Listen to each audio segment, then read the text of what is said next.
Welcome to another episode of Agent versus Lender, and today we have with us Darin Kidd from Home Rebate Realty. Yeah. So cool. Thanks for taking some time, Darin. I know. pleasure. Yeah, I know it's a busy time of year, and For sure. tell us a little bit about yourself. Okay. Started in real estate almost 19 years ago. It'll be 19 years in February. At the time, I was in construction as a contractor, building houses, and kind of thought to myself one day when had some people that were at a house I was working on came through, and I kind of sold them the house. I'm like, this is the builder you want to work with. I work for the million builders. This is the guy I would have build my house. I had to build my sister's house. His name was Ken Mitchell at the time. And this young couple, I just sold them on the house, right? This is right around 91, 92 probably. When I just barely first started. And I remember Ken, the builder, called me up and was like, you sold that house for me. I can't really pay you, but I would love to like, if you ever decided, you wanted to sell real estate or anything like that. So that's kind of stuck in my mind. I'm like, So he's over there giving you high fives. yeah, Right? yeah. And I thought, well, that was really easy. And I go, there was no incentive for me other than I thought, if I were walking through this house and I didn't know anything, I would like someone to tell me if this was a good builder or a bad builder. Yeah, totally. Whatever. Yeah. And I'd worked for builders I'm like, I stopped working for and thought, that it was probably not a good fit for me and what I was trying to do as far as, quality versus cost, right? I was never the cheapest subcontractor out there, but I cared about quality and I wasn't going to compromise that for me. And I thought these people should probably know that when they're going through this house, that this is a builder who doesn't compromise. And so, to make a long story short, when I felt like I wanted to transition from construction, not that I didn't like construction, it's just I knew that it wasn't something long term that my body was going to hold up. Sure. Yeah, absolutely. I was already feeling, the effects of doing concrete since That's hard work, high school. man. It's hard work. I loved it, but it is hard work, and so four back surgeries and 2 shoulder surgeries later, I thought maybe I could sell real estate. So the transition happened. Transition happened, and I went into actually new construction when I first got into real estate, selling something that I felt familiar with and good about. Oh yeah, well you kind of already did that. You already sold a house, so I sold a few. Actually, yeah, and so the thing is friends and it's a family. natural transition right there. Yeah.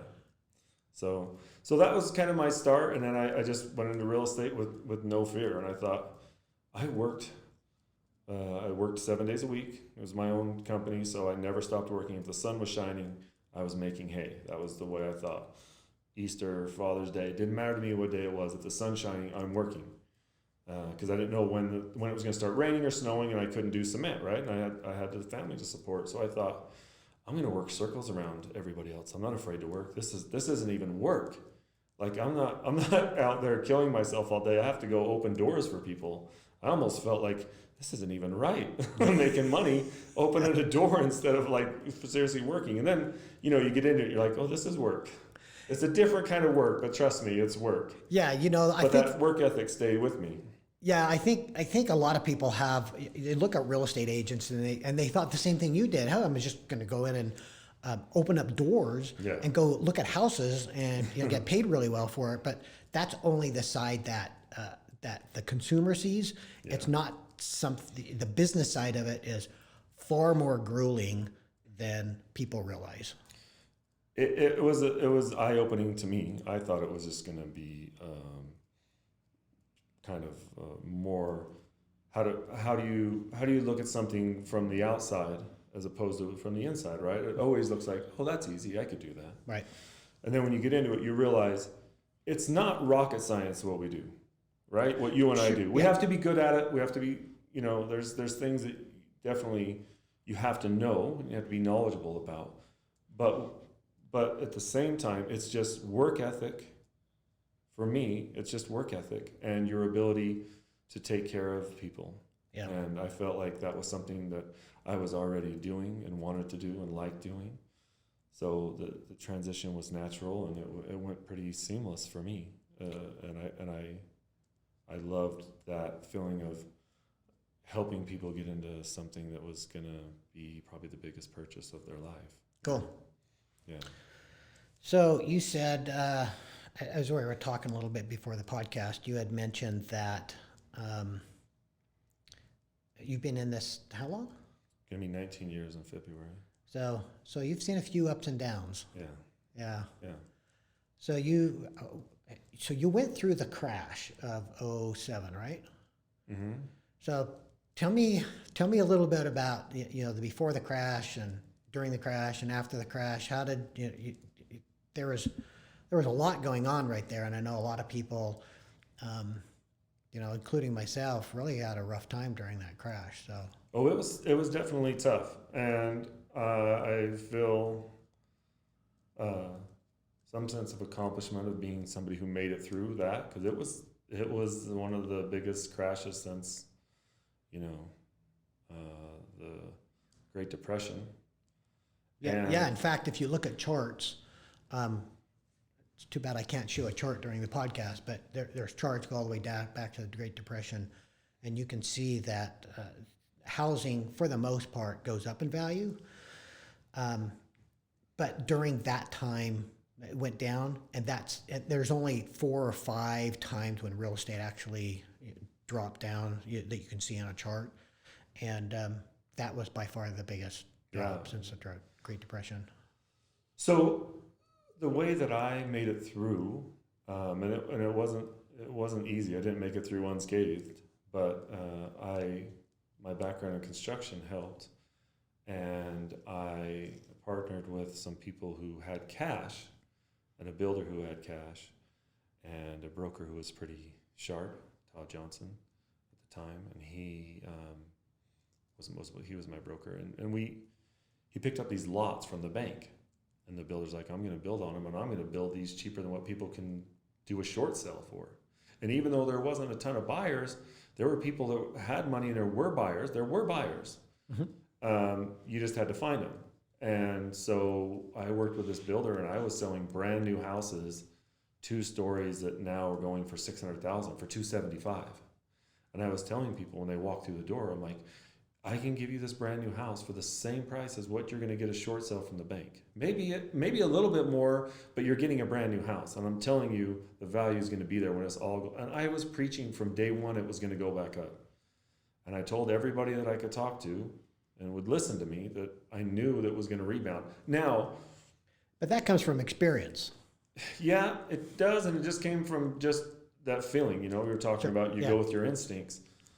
I didn't know it was going to rebound the way that it did once it finally did. You went through that transition where there was this pendulum that swung, and it was a buyer's market. Like, you had a buyer, you were golden. You could choose whoever, you could dictate the price, and then that pendulum started to swing back, and there was that middle ground, right? There was the middle way, and it was a beautiful time. I call it the golden era for me, because you could negotiate, and people were working with each other to make a deal work. There wasn't this huge advantage on one side or the other. And I like that for a couple of reasons. Number one, everybody wasn't a real estate agent. And I'm not faulting anybody who wants to become a real estate. I encourage everybody who wants to. I've mentored people. I tell people you should do it if that's what you feel like doing. But there were people who just thought, I'm going to go be a real estate agent and make all this money, right? And it kind of weeded out those people, builders, lenders, and real estate agents who, for lack of a better word, we're not really in the business to be in the business. They just wanted a license, and they were going to sell it to their friend, or they were going to sell it to a family member that wasn't their full-time job, and they weren't committed to it. And when those people they weren't going to stick around during that time.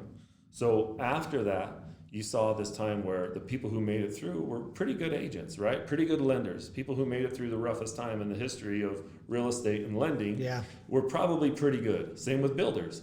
So it was this good time, I thought, before that influx of everybody coming back, and I'm like, I'm going to be a builder, I'm going to be a lender, I'm going to be a real estate agent, I'm going to make $1 million overnight, right? Right. Yeah.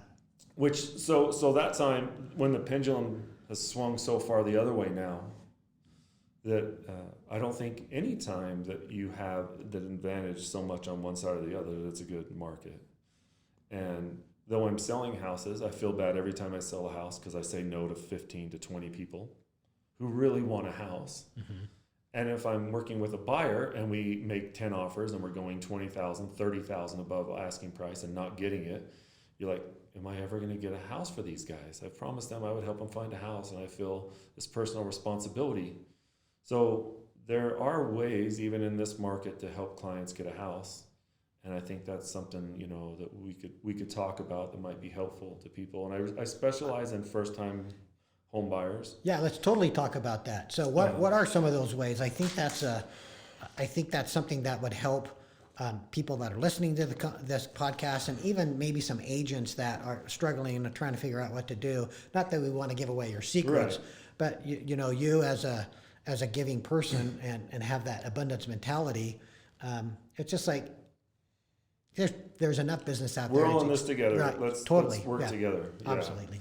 So what I've seen, and I love first-time home buyers. I love it. I teach Me class too, on actually. first-time home buyers. When I get in front of a first-time home buyer, I sit down with them, or I'm on the phone with them, and I give them 20 to 25 minutes of this process. And they, for the most part, they appreciate that, right? Because Mm-hmm. they've had someone show them a house. They've had someone, tell them what's, a little bit about my house. But I'm like, I'm going to take you from the beginning, and everything you need to know to the time we close on that house, you're going to know everything in between and what it really takes to get through this process. So they are educated, number one, and it gives you a little bit more confidence, because it can be overwhelming. I'll give you an example. I bought a home in Buffalo recently, and I thought, I'm just going to be my own agent because I'm an agent. I've been doing this almost 20 years. I know what I'm doing. Everything in Buffalo is different. And I thought to myself, all right, if I'm going to buy this house, I'm going to use an agent, right? I'd be kind of hypocritical if I said, I'm not going to use an agent, I'm an agent. But it's a different animal there. Mm-hmm. The laws are different. Everything is different. The market's different. And I'm like, how do I really know what the market is? I didn't just sell 100 houses in Buffalo last year. Mm-hmm. So I hired a professional in Buffalo to represent me. And I thought, yeah, I could probably save some commissions if I represented myself, but would I be doing myself a favor? I preach this to people all the time. You need a professional. You need a professional to help you who's good at this market. And even though I'm a professional, that's not my market. Yeah, and I think that's really important for people to understand, and it's very astute of you as well, knowing that even though you're an agent and you could sell property if you were licensed there, and you could sell or buy property there, you know that the market's different. Yeah. And so by circumventing people that work there on a day-to-day basis, you could actually be hurting yourself. Right. You could be paying more for a property than really you had to. Yeah. So I thought to myself, this is what I preach every day. I tell people you need a professional. You could do this on your own. And so the negotiations I would have felt comfortable with, even though the contracts are completely different. I could have figured it out, but the market I didn't know. So what I've been doing, and I love first-time home buyers. So I'll tell you just really quick a little bit about my company and how we're different. So I wanted to give back. I love giving back, and I love helping people. So me and my broker and my partner, Chrissy Young, I have a partner. And by the way, I love having a partnership. It's freed up my life completely. Yeah, that's like a whole different podcast. But it is. Having partnership, having a team, having somebody to help you to free up time, it's like life changing. I'm telling you, I told her, I'm like, I don't know what I would, every day I said, I don't know what I'd do without you. So so my partner, Chrissy Young, and I feel like we both have that same mentality of we want to give back. So what we've done is we've created something that's called a rebate, and the rebate is basically if you are working in the military, if you're a healthcare worker, or you are an educator, people who serve the community. And everybody does something to serve the community. We always have a rebate of some kind. But those people that are really giving to the community, and my mother-in-law was a school teacher, and I always thought what she does and what she does after hours is never compensated for monetarily, in my opinion. Right. I totally agree with that. So, I mean, people may have a different opinion of COVID, but I don't think they realize what's going on behind the scenes either. yes, right. And you were saying earlier your wife's in healthcare, right? So, Yep, she is. so you see it, and so I appreciate what they're doing, and I give back. So we give a portion of our, instead of just keeping all of our commission, we give a portion of it back as a rebate to say thank you for what you do for our community and for helping, and I love it. For me, it feels like I have, and especially with first time home buyers where it's so hard to get in the house and they're using every penny. I'm like, I want to give back to you so that when you move into this house, you have some cash, you have some money. Because, when you move into a house and you just put everything down, it costs money to move. You forgot that you have to go buy garbage cans, you have to go blinds, you have to buy a refrigerator, you buy furniture, anything, just the cost of moving. You forget how much it goes into moving and the cost of that. So I love to give back. But what I've done, I feel like it helps my clients get into a house is I try and find homes that are not on the market. And that's not necessarily unique. There's a lot of agents who do that, but I go and I have relationships with builders because if there's a builder in Davis County, I know them. I've worked for them, worked with them as a subcontractor or as an agent, and I felt like I'm going to go find houses that aren't on the market yet. Cool. And I'll go to past clients, or I'll go knock on doors, or I'll send out flyers, or I'll say, I've done this so many times I can't even count, where the client's like, I love this neighborhood, but nothing comes up. I'll go knock on doors and people are very receptive, Some people like, get out of here, which is fine, like you're going to have that all the time. Yes, you can have that with anything. But you can't be afraid of life or trying to put things out there to help other people. And I thought that if I could get it before it hits the market and we don't get into a bidding war, at the same time, I have to be honest with everybody. So I tell them, I said, I have a buyer. The market's great. Here's what I think, your house is worth. Here's what I think it would go for in an open market. But if you are serious about selling, you have to look at the option of putting it on the open market and opening it up to a bidding. Mm-hmm. Because I don't feel like, yes, I'm representing my client 100%, but I need to be honest, right? I don't ever want to feel like I'm not being honest with someone. I wouldn't want anyone to tell me or to do something to me that I wouldn't want done. Does that make sense? Sure. So absolutely. if someone's coming to me and say, hey, do you want to sell your house? I'm like, sure, what's it worth? Well, it's worth this. Okay, cool, I'll sell it for that. I trust you. Here's the numbers. Here's the comps that you showed me, right? To justify that this is what the price is. Oh, well, that person didn't tell me that things are going for $20,000 above what comps are showing or what's happening in this market.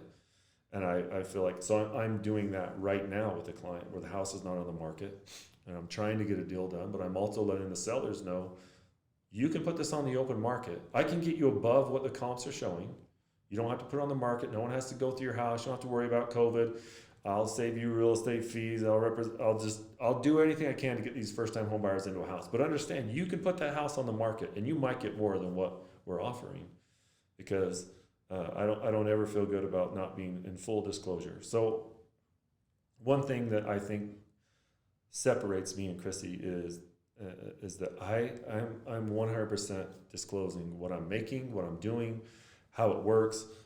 I feel like I love that transparency, and I don't have anything to hide. I feel like we earn our money, and I feel like we do a good job, and it's worth it. So for me, I know a lot of people are kind of weird about what they make. Not everybody, but some people are kind of weird or don't like to say. I'm 100% transparent with everybody what my part is, and it's going to show up on the closing documents anyway, right? Yeah, they're going to know anyway. So they're going to know. So you might as well just be upfront and honest to begin with.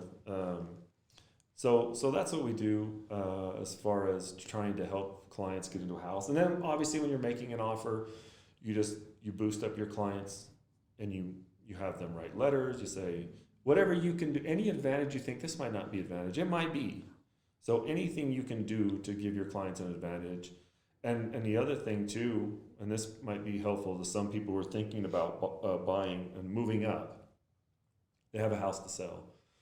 We were in this market where you could probably do a contingent offer because they know your house is going to sell, right? It's priced $100,000 less. Yeah, sure. Not anymore. When I say not anymore, like when I tell people nothing's impossible, this is impossible to get a house under contract when you have a home to sell.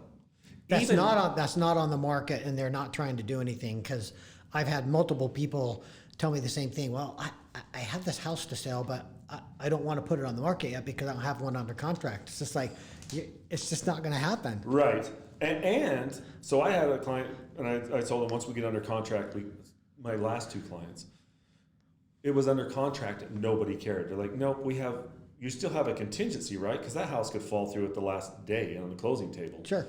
So why would we take your offer if we have 20 other offers? We're just going to leverage your offer to get a better offer from someone who doesn't have a contingency. Right. So it's almost at the point now where I'm like, we need to get your house sold.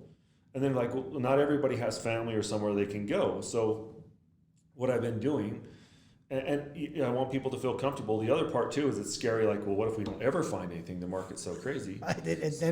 And sometimes you feel that way. Yes. So what I've been doing that's been helping them kind of ease that is I make it contingent upon them finding something. And I say, when you get your house under contract, and there's enough buyers out there that they're willing to wait. They'll do anything to get into a house, so they're willing to wait. And I've been doing that. I've been saying, we're going to accept an offer, but you got to understand my clients need to find something. And they may not find something. So they may not even sell it. So they're not obligated in any way, shape, or form to sell that house if they can't find anything. That way it takes that pressure off them of, all right, well, at least I know that I can find something. Now, the caveat to that is the house isn't sold, right? It's under contract. So that's still harder, but you have a better chance, at least if the house is under contract, of getting another house under contract. Yeah, and the first thing that came through my head when you said that is that the house isn't really sold, and when the buyers know that, hey, they still have to find a house, and they may have to wait, they may still be looking too. For sure. So they could find something and go, hey, here's one that we can buy now, and we don't have to wait for this one, and then that deal falls apart. Yeah. But there's going to be 10 more right behind it to take that place, so it's probably not a big deal. But it has helped, and we have been able to. So a lot of times builders now. So let's take builders for instance, really quick, because they do a lot of new construction. Builders, a lot of them aren't taking contingencies. So I would say the majority of the builders I'm working with right now, I think I have 5 or 6 new builds. Can't remember off the top of my head, but all of those I have their house under contract because that was the stipulation, right? Like, we got to get this house under contract or the builder isn't going to take it. Or some of the builders will say you have to have it on the market within 7 days, even though your build job is out a year. Yeah, I was going to say that makes it a little rough for those buyers when they sell their house, because most people aren't going to put their house under contract and wait a year. So that means they're going to have to move. They are going to have to move. They're going to have to find something for that interim period. Yeah, so I've the way that we've handled that is threefold. Some people can do the rent back, which is obviously the best situation for them. Sometimes that doesn't always work. Yeah, but coming from the lending side, you don't like that. Well, the thing is like to see that. It's too long. Right, from the lending side is like they have to take possession of that property within 60 days. 60 days, yeah. And if they don't take possession of the property in 60 days, not that the mortgage company is going to find out, but if they do, then they could be in default of their contract. Correct. So that if it's short term and it's like the house is going to be done within 60 days, that's the best option.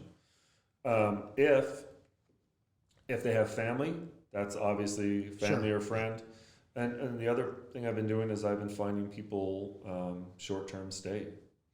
So there's a lot of places that are set up for people who travel or are going to be somewhere for business, but an extended stay, right? Yeah, sure. So it's not a hotel, but it's kind of like a hotel, but you got a full kitchen and everything's in a pod and it's ready to move, or it's in storage or whatever, and you're in there for 3 or 4 months.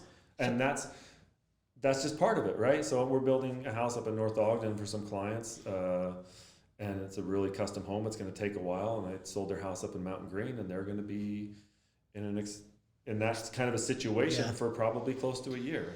It's inconvenient, but it's doable. It is, and it's really the only way that a lot of builders are willing. Now, the other thing too is sometimes people can afford both, right? Oh, sure, yeah. And I used to say you got to be able to prepare to make both mortgages. So let's talk about that a little bit, because I feel like a lot of people are like, oh, I'm going to sell my house overnight, and you will, right? If it's priced right and you have a good agent, your house is going to sell. Yep. It's not a matter of if it's going to sell; it's when it's going to sell and how much you're going to get for it, basically. Right. Yep. But let's say that you are going to sell, because you have the wherewithal to qualify for both mortgages. Okay. Yeah. Sure. So not everybody does, but yeah. So let's say that this person does. So let's say this person does, but it's tight. Like, this is not comfortable, right? I always tell them, I'm going to get your house under contract. I'm going to get it under contract quick. But understand that could fall through, and you may have to make 2 house payments. I've had a house for no reason, nothing wrong with the house. It's just luck, fall through 5 times. Okay, that's my record. And I'm thinking, this house, what is up with this house? I just had one that fell through 3 times. So the 4th buyer was finally the one who bought it.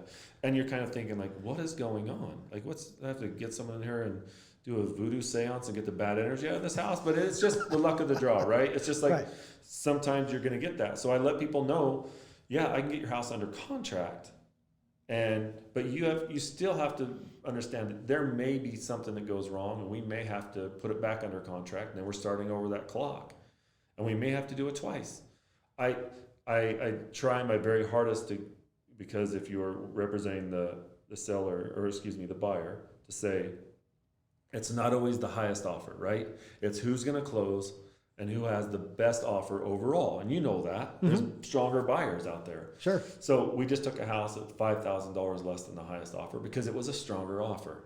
And they had cash, and enough cash they could bring in if the appraisal didn't come in, because that's another thing that we're all dealing with. Oh, sure. Yeah. If you have a cash offer and you don't have to deal with a lender, because I'm smart enough to know that people want to buy a house, but they don't want to talk to a lender. Yeah. If they could buy a house and they had cash, it's just like, I don't want to deal with I don't want to deal with a lender. So it's like, let's just bypass that part. Yeah. And that's obviously the strongest offer. So even if someone doesn't have enough cash to pay for all, if they have enough cash to bring in and make up a difference if the appraisal's short, we'll say. So this one, it was like they were willing to say, we'll pay this price regardless of what the appraisal comes back at. Okay, that's what I leveraged for my clients. Even though the other offer was higher, you knew it wasn't going to appraise for that, and they didn't have the cash to make up the difference. So that's another way. And if for people who are just starting out in real estate, I've preached this since day one. If you don't have a good lender, it doesn't matter how good you are. It doesn't matter if you're the best agent, the best salesperson in the entire world. If you don't have a good lender, you might as well not even be in the business. Because if you can't get somebody who's dedicated, qualified, and knows how to put together deals and make deals work and be on time and make sure your clients are taken care of, and make sure that I'll have my lender call that other agent, say, hey, look, these are good buyers, and here's why they're good buyers, and I've been doing this, and I know I can get it done. And like I said, you do everything you can to get them into that house. So for people who are just getting into this, they understand that without a good, and I realized that really quick. So let me make a comment on that real quick. So lenders, and the reason why a lender is important is because, man, you're a team. Yep. You are referring somebody to your buyer, and if that lender messes it up, or somebody on your team messes it up, right, they're going to point back at you, and you're going to go, they're going to go, Darin, what is up with this guy, this girl, whoever it is? That's not what is up with your lenders? It's just like, man, you're an awesome dude, but quite honestly, your lender sucks. And so if you don't have a good team, and you guys can't work together, and you have a weak link, then that weak link is just going to take you down. Yeah. Like I said, you might as well not even be in the business if you don't have that connection with a lender that you feel is going to put in the same effort that you're going to put in, and also is as knowledgeable about the business and how to get deals done. Yep. And make deals work. Totally agree. And knows how to talk to clients and take care of clients, right? Because part of your job and my job is making clients feel good when they call us at 10 o'clock at night stressed out. Yeah, they want to know. They want to know you. They want to like you. They want to trust you. Trust. Right. They want to be able to trust you. And if one of those is missing, it's just like the relationship doesn't usually work very well. You're 100% correct on that. And the feeling that I've always had was, if I am going to put that faith in somebody else and put my name behind them, I better trust that person. And nobody's perfect, right? Mm-hmm. I've had people who just didn't get along, or they weren't a good fit, or they weren't a good mesh, or they caught them on a bad day, and that happens. And so part of what I like about me and Chrissy is we're on the same page about all that. And what we've decided is, if we don't feel like we're a good fit for somebody, I don't care if they're buying $1 million house, we're gonna just part ways with them, because they're gonna be better off with someone else, and so are we. Yeah. Trying to make those things fit that don't fit, and maybe the lender's not perfect, so you have to have more than one lender, right? Because they just may not mesh with that lender at all.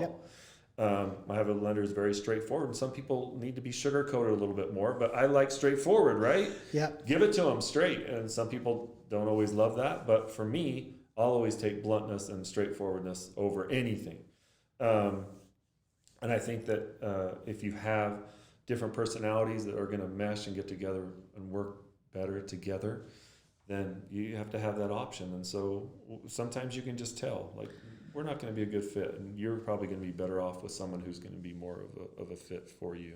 Yeah, you don't have to do every deal. That's what I'm saying. Right. You don't have to do every deal. There's enough deals out there. There's enough people who want to work with you and who are going to be a good fit for you, that you don't have to chase every deal. Because sometimes chasing those deals that you think, I can't let this deal go, you just missed out on 2 other deals. Right, and that's a really good. You have to learn that lesson the hard way, right? Yeah, that's because you're like, I can't let this go. That is so true. I think we're both in our far enough along in our careers. We've both been around a long time.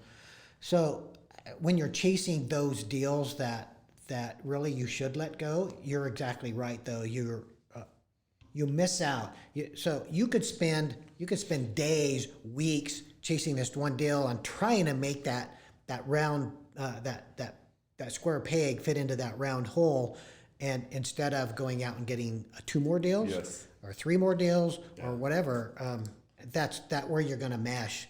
Yes. I have a couple realtors that refer business to me, and once in a while I get a call from them that say, hey, they were with a different lender, they're just not getting along. Can you see what you can do? And so I totally get that.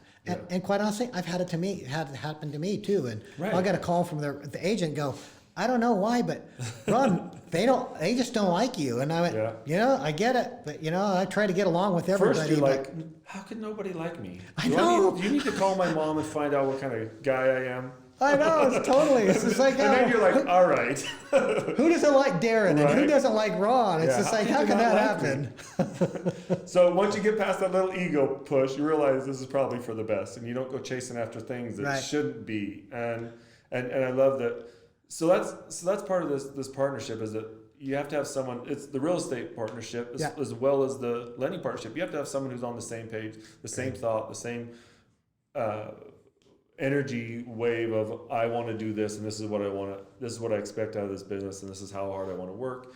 And if not, it doesn't always work out either. Because as much as I love having that partnership, it wouldn't work if we weren't both on the same team. Right? I totally 100% agree. And with how crazy this market is, so there's a lot of advantages to being on a team.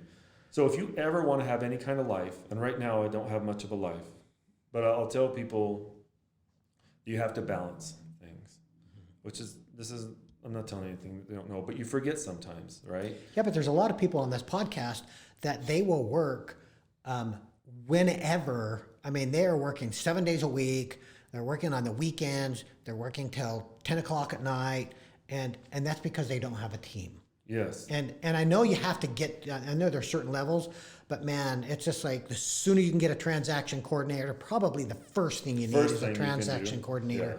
Yeah. You start getting people on your team that can help you, and it is just a game changer. It's just like when you finally have that person, you go, why didn't I do this sooner? Yeah. So when I can go on vacation with my family and turn my phone off, I could never do that, because especially in this market, you have a buyer and they want a house, and the house is going to be gone that day, literally that day, and you can't be there for them. it's hard, right? Or you're like, oh, maybe someone on my team will take care of them. That person isn't going to make any money. They're doing you a favor. They're not going to be the same, I guess, force that you would be. Not that they're not going to take care of them. Like, I got my own clients I've got to take care of. So when you have a partner who can say, go on vacation, turn your phone off, check out, and just be, that there's no price you can put on that. Yeah. So I just did that, I just did that, and Chrissy took care of everything, and I'll do the same for her. And yeah, I get this little anxiety when I know she's gonna leave, because I'm like, I'll be working 24 hours a day. Yeah. But also you have that balance and that downtime, and I preach this too, is that you have to find some way that you can shut off. You can turn your phone off. You can shut off from the world. You can just be. And I like to be accessible to my clients all the time. I tell them, you can call me anytime. If I don't answer, it's because I don't have. I'll call you back. Mm-hmm. But I like to feel like I'm going to take care of them, and I'll be accessible, and I'll answer the phone if I can. So I've had clients call me or text me at 11. Could you talk? Yeah, sure. Or like, no, I'll call you in the morning, right? Mm-hmm. But you've got to find that time where you shut it all down for a minute. And for me, that's, yoga and meditation and working out, or, maybe I'll play a game of chess online and just shut my brain off from everything else, because if you don't have that downtime, it can get to you. And I see that with a lot of good agents, where it's like, you're at the breaking point. Like, you can't keep up this kind of pace and still be healthy and still have, and when I say healthy, I mean really healthy. Like, it wears on your health if you're never shutting down and you're always going. And I appreciate work ethic as much as anybody, but you're not as efficient if you're always tired, or you're always chasing, you're always in so much stress about what things you can and can't do and can't get done in a day. So if you're feeling like that, you need to find some way to alleviate that. You need to find some way to have some downtime. And I do it every day, regardless. I don't care what I have going on. I'm going to find time where, if it's 10 minutes, I do a little 10-minute meditation, or, everybody has their own thing that they can do. Mm-hmm. Like, you play the drums, like, that's probably meditation for you, because you're not thinking about anything else, right? Right. You're just hitting those skins and feeling good, and it's everything else has disappeared. Right. So I have outlets for that, and you have to take the time, and you forget about that sometimes because it's so hectic. And it's 2:00 in the morning, and you're still working. You're like, man, I need to shut down. Most people that work a job, so to speak, they go to work and then they come home and they're done with their job, and then they have time to do family stuff and have time to work in the yard. But when you're in this industry, it doesn't matter whether you're a real estate agent or a lender. It's just like, your job never turns off. Right. It's just like, people are calling you on the weekends. They're calling you. I've had somebody call me literally at 2:00 in the morning, which is why I don't have my phone in my room anymore. Yeah, so, that's smart. Because they were just anxious about it. They couldn't sleep until they wanted to talk to me, and it's just like, well, great, now I can't sleep. Yeah. And so I don't sleep with my phone anymore. But we don't have that outlet unless we specifically take the time and schedule it into our schedule.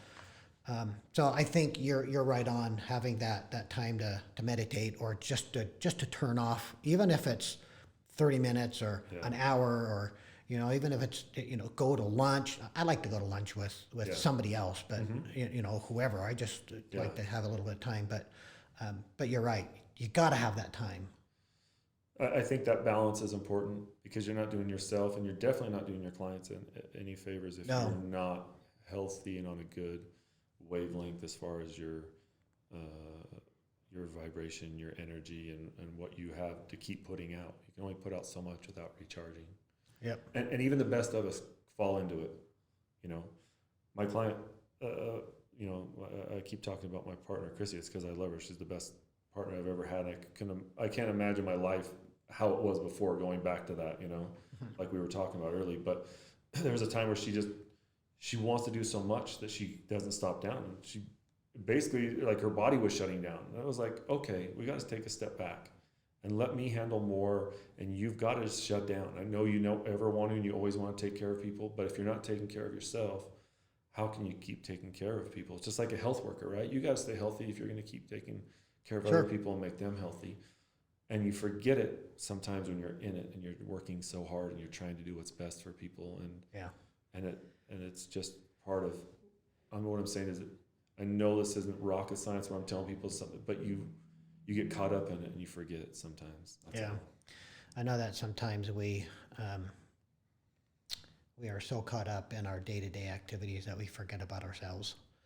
And I think that's a pretty normal thing within our industry and other industries as well. That people are calling constantly, and it's difficult to shut off. So having that mental health, physical health, and we as an industry just need to schedule it literally. Just put it in your calendar and schedule that in, and your life will just be different. I think that's something that is as important as any part of our business, and I think I've been around long enough to realize that. To be at your best, you still have to take care of yourself a little bit.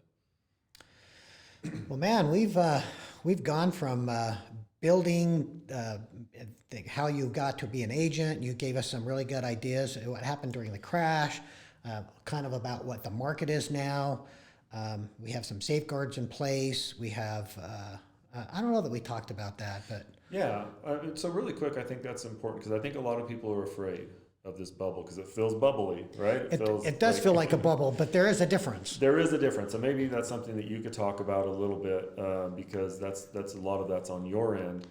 And I tell people I don't have a crystal ball, I don't have control over the market, but this isn't the same market that crashed before. That market was artificially inflated. It was totally, and to the point where there was no choice but for it to burst at some point, right? Yep. And we don't have control over everything. Interest rates could skyrocket, like something could happen, like this pandemic. Anything. Yeah, who could have foresaw that? So anything that could change that we don't have control over, I can't say. Well, I know the market's going to keep being in this trajectory that it's in. Right. I don't know that, and I tell people that. I just say, here's my best guess of what's going on, and right now. There's still more inventory. There's still more buyers than there is inventory, and that's always meaning that the prices are going to keep going up. It's supply and demand. It's the oldest equation in the world and the easiest to figure out. So, what I think a lot of people are saying to themselves, well, should I buy right now or should I wait for things to pop and go down? And I said, that's a gamble that you can only decide, but I don't know that things are going to pop. Things might slow down, and that would actually be good. Mm-hmm. But I don't know that we're going to have that bubble because, like you said, there are safeguards, and maybe you should talk a little bit to that to kind of ease people's concerns or fears, or at least give them the knowledge, and they can decide whether they still want to buy or want to wait or how they want to navigate this crazy market. Because once you give them the information, then they can make that decision themselves. Yeah. So I like being interviewed. So there is a difference between now and back in 2007. So in 2007 is basically if you had a pulse or if you could fog a mirror, you could get a loan. There were stated income loans. I mean, you didn't. We call them ninja loans. No job, no assets. No income, no job, no asset, no ninja. I mean, you could literally get a loan, 100% financing for investment properties. Above what, I mean, you could get above what the house was worth to put money into it. Just crazy stuff. It was totally crazy. And so that artificially inflated the values because everybody was buying. Investors were buying. Everybody was buying. Yeah. And 2 or 3 houses when they shouldn't have been buying one house. Right. And there were people that, you're right. There were people that were buying investment properties because they didn't have to have any skin in the game. Right. And so once once the lenders started having liquidity issues, then they started folding, and once one folded, I mean, it unraveled fast. Like someone shut a faucet off. Oh my gosh! It was like we'd have 10 loans in the pipeline, and all of a sudden we don't have an investor. Yeah. You have loans that literally are waiting to fund, and the money went away. Yeah. And that was because everything was just artificial. Yeah.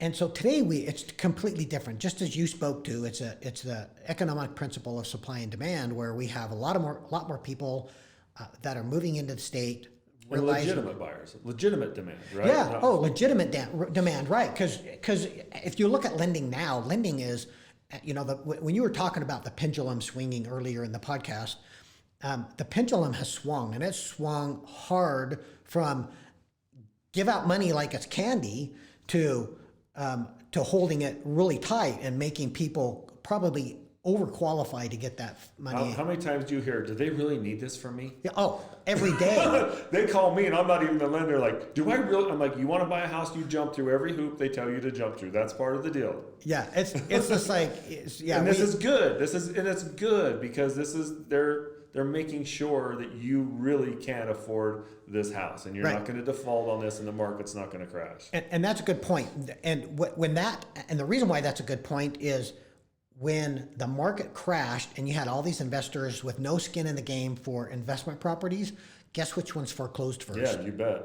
Because they held on to their primary residence, but they let all the investment properties go. Just stop making payments that day. Yep. So they just, everything just crashed. Now, there were some people that let their primary residences go too. But,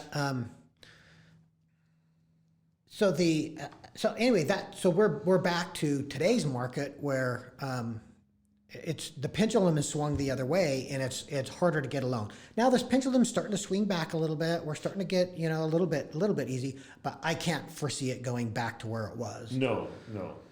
So that's a little bit about where they've put some safeguards in place so that there's not going to be that kind of a market again. In fact, the CFPB, sorry, now I'm talking mortgagees. So the government agency that's over lending has even said there are certain kinds of loans that you cannot do anymore. Right. And so it's made it a little bit safer for investors. When I say investors, I'm talking to the people that are buying in the mortgage-backed security market and who's where we're getting our money from. So it's made it a little bit better. Makes it a little bit harder for the consumer to get the loan. They have to jump through some hoops, sure. But they're qualified. But yeah, now we know they're qualified. And I know if we put someone in a home who can make those payments on that home. Yeah, totally. There was times before the crash where I was telling people like, this is a bad. Like, I'm going to make money because I'm going to sell a house, but this is not a good investment for you because this puts you at so close to your debt to income that if one bad month happens, you're not going to make your mortgage. Right. Yeah. And I don't want to see you default in a month or two. But money was so easy, and they were just giving it out, and you didn't have to do anything to qualify. That people were doing that. Yeah. And there were homes I didn't sell because I knew that they weren't going to be able to make that mortgage. I knew it. Like I saw on paper and knew that they weren't going to be able to make that payment, and it was a bad idea. And also that was protecting my lender too, right? And as my lenders, you're going to have to pay that commission back. I was going to be fine. Once my commission's paid, it's paid. You have to think about that as well. So from a lending standpoint, I'm sure that you're glad that people are getting qualified, and it makes it more of an even playing field too, because I'm sure that you, or like me, weren't going to do loans like that. And I wasn't going to work with buyers like that. But there were people out there who were, and that didn't help, right? Because now you competed against people who were predatory, really predatory. That's the only way to call it. Yeah. Because they knew that this was going to be bad, but they saw a paycheck at the end of it. And if you ever put your paycheck before your clients or your integrity, it's never gonna work out. Never. So nope. you align yourself with somebody whose integrity and work ethic goes before the paycheck. And you know the business is going to come to you if you take care of people. It comes back to the trust part. Like and trust your realtor. Like and trust your lender. Yeah. And that's what I tell people. Is like when they tell me, so I've talked to this lender, and I've talked to you. Well, who should I go with? And I could give them all the song and dance all day long, and I just say you need to go with who you know, who you trust, and who you like, because that's the person that you're going to feel comfortable with. And if you feel uncomfortable with somebody through the biggest purchase that you may be making in your life, that is just not a red flag. Yeah, totally red flag. Go with your gut. I tell people all the time. Right. I'll tell people, I can give you the value of this home. I'm good at it. I trust, there's that trust that I can show you the numbers that are going to tell you things might be going above that. The market's pushing that, right? Right. Yep. Because I got comps that are 3 months old. That's a different market. But at the same time, I tell people, I think the market's going to bear this price. Here's my recommendation. You go with whatever you feel. And people have to trust their instincts. And that's different from nervousness, because it's scary, right? Buying a house, getting into a house, especially if it's your first time. Really scary.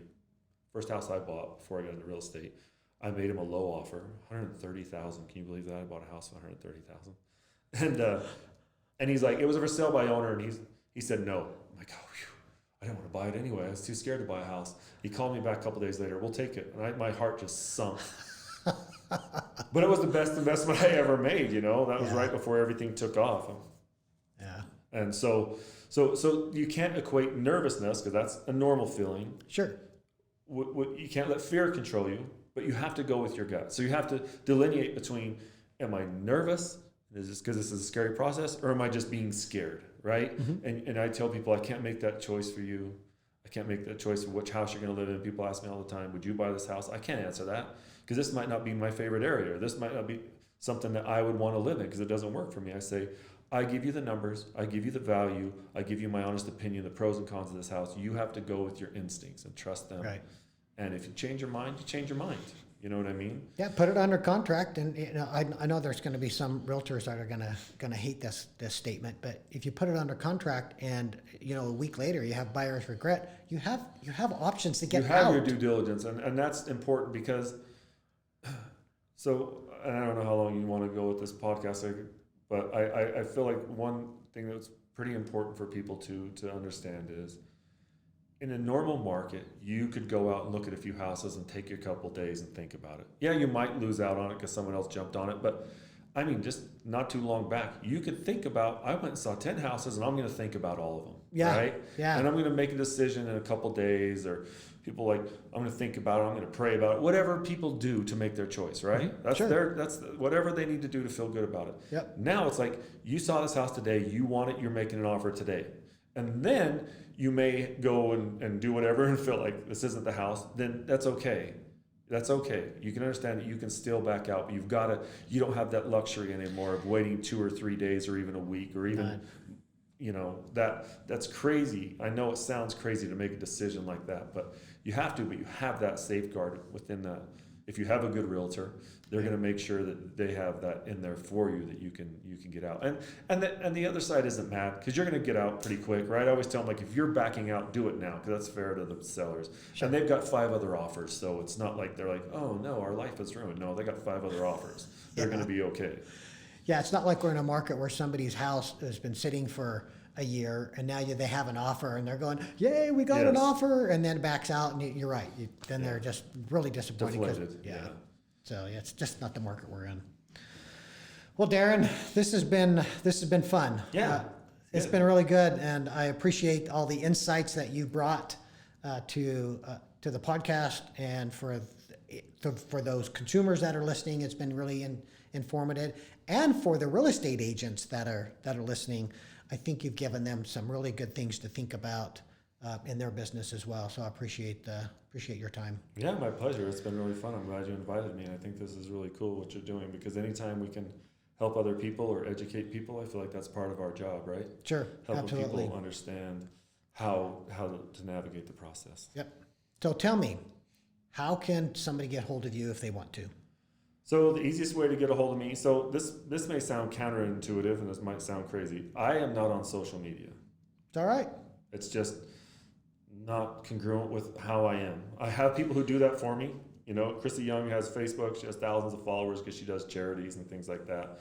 And we have a website, the Young Real Estate Team. But what's the website? The Young Real Estate Team. Young Real Estate Team. Cool. And so if someone wants to get a hold of me, the best way is just the old-fashioned way. Call me. I love to talk to people. You can text me if you want. Sometimes you're at work and the only thing you can do is text. I like to have real live conversations with people because there's so much involved in this. I tell people all the time, they're asking me questions. I'm like, will you please call me? Because I want you to be 100% knowledgeable and know ifs, ands, or buts. Because this is important, right? This is very important. So call me. So my number is 628-0050, and you can call me anytime. My phone's, I shut it off at night so I turn the ringer off at night so I can sleep, right? Right, yeah. But I'll call back when I have a minute, and I love being available for people, because I feel like that kind of is part of what I signed up for, right? Yeah. If I wanted to be 9-to-5 job, I should go get a 9-to-5 job. And when I see realtors who do the 9-to-5, I'm like, how are you in this business? Like, this isn't, and most of those agents aren't around anymore, right? Because you have to be available to people. So I like to be available to people. So Darin, Darin's going to be just like some other agents and some other lenders. Is like, if they don't answer you, that doesn't mean they're not available. It just means they're either on a phone call, they're talking to somebody else, they're in a meeting, they're meeting with somebody, or they have their 30 minutes of personal time they're trying to get done. So leave a message, right? Yep, leave a message, I'll call you back. Yep. So what's that phone number again? One more time. 801-628-0050. Okay. All right, thanks, Darin. Thanks, Ron. And if you guys want to get hold of me or anybody in my team, you can get us at 801-628-7667. And you can find us at thepippenteam.com. And thanks for listening to Agent versus Lender.